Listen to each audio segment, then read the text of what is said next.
This is the client's hair after the cleanup. Now we're going to shampoo the hair and lock the hair. Back in a minute.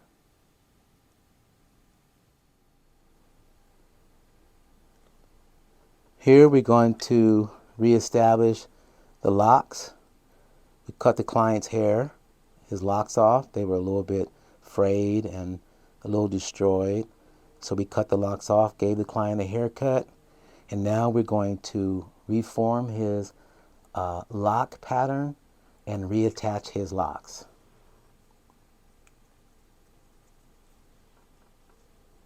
I'm using just some regular gel. I'm making his locks a little bigger because I think the reason why his hair was breaking is because his locks were probably too small.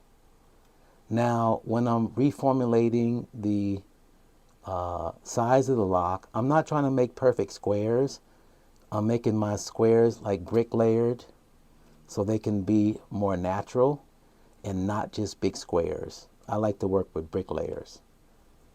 And I like for the hair to be uneven and not totally like perfect. So his loc's going to be a lot bigger, and I'm going to do a reattachment after the locks dry.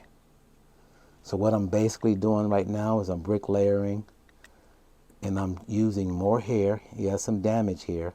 We're going to bring all that together when we put the locks, his old locks, when we reattach his old locks. Again, I'm not trying to make my parts like perfect, but I want them to be staggered or brick laid so that the hair can fall naturally. And I'm using a barber comb with a small end going to large, and I'm using the small end to make my lock or my twist a nice size.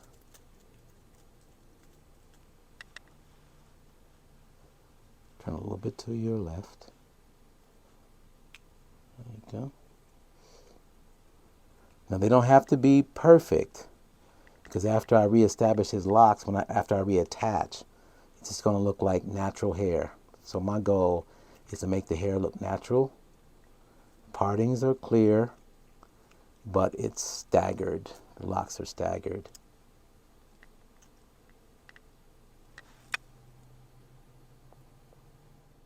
So we're back with my model, and what I basically did was I did a brick layer set, nothing neat, nothing fancy, just a brick layer, random twist to secure areas so that I can reattach the lock.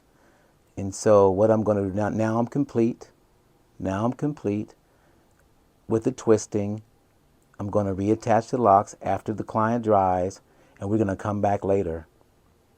Here are all of my clients' locks that I cut off. They were in bad shape. And this is just a look at them after I cleaned them up and spread them out. I'm going to show you how I reattach them. Stay tuned.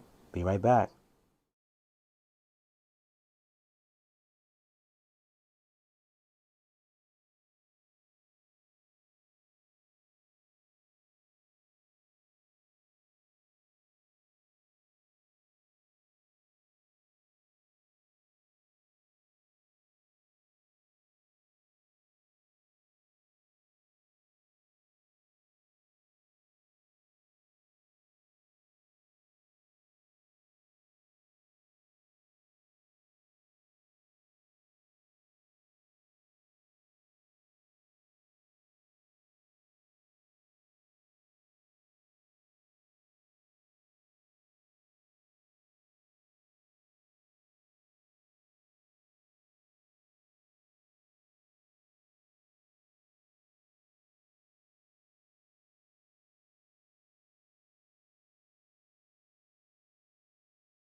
Times.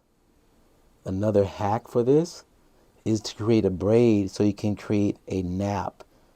So I'm noticing on my client's hair, there are some parts of his hair that are like super straight, and I'm getting a lot of slippage.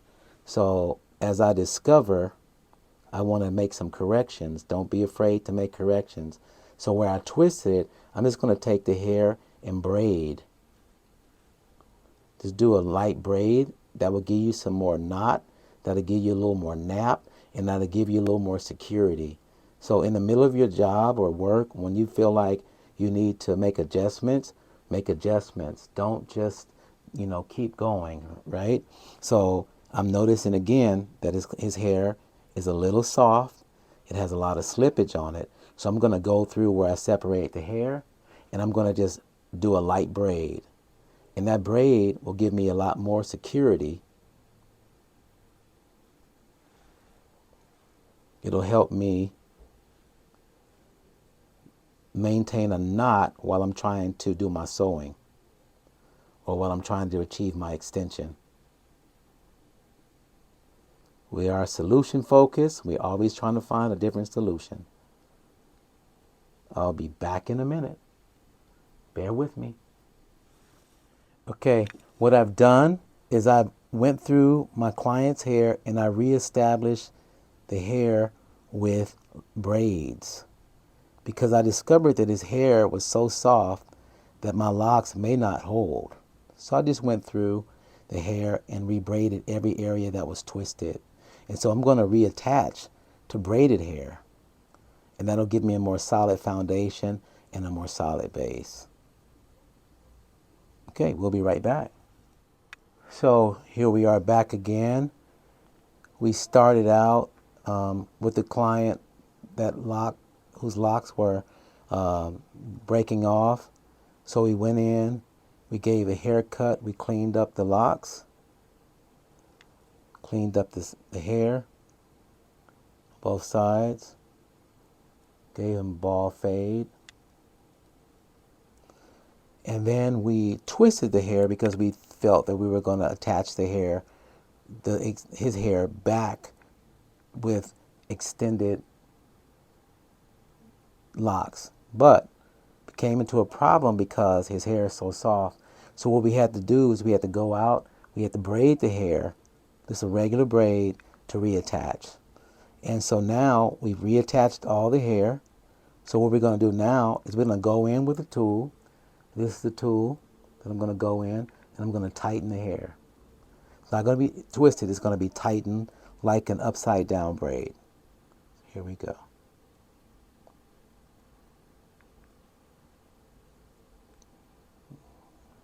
Going to go like in a T-zone. Tighten the hair all the way down. So that'll last for probably about a month and a half.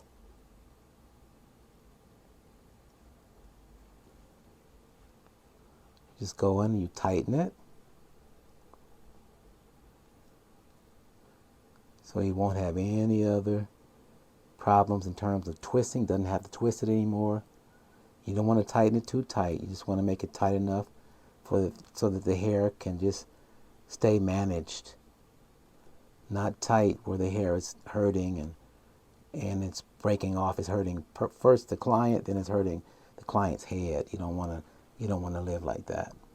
So we just go in and we just tighten the hair, tighten the roots. Go left, right, up, down. Down. And we go left. Or we go right, depending on how you're looking at it on the video. And so you're tight. Locks are tight.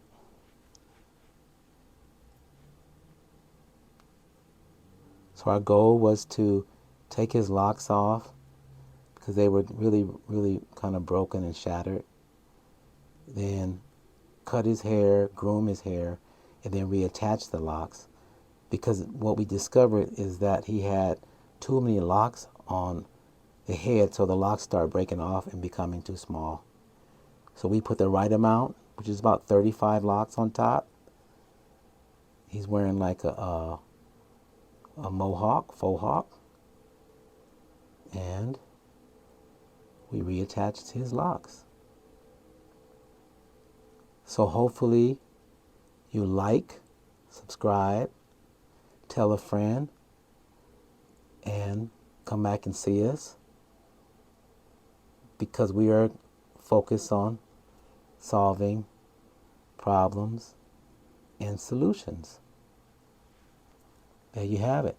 After the locks become a little more mature and he wears them a while, they're going to look a lot better. But for right now, they are back on and looking great. Have a great day. Bow.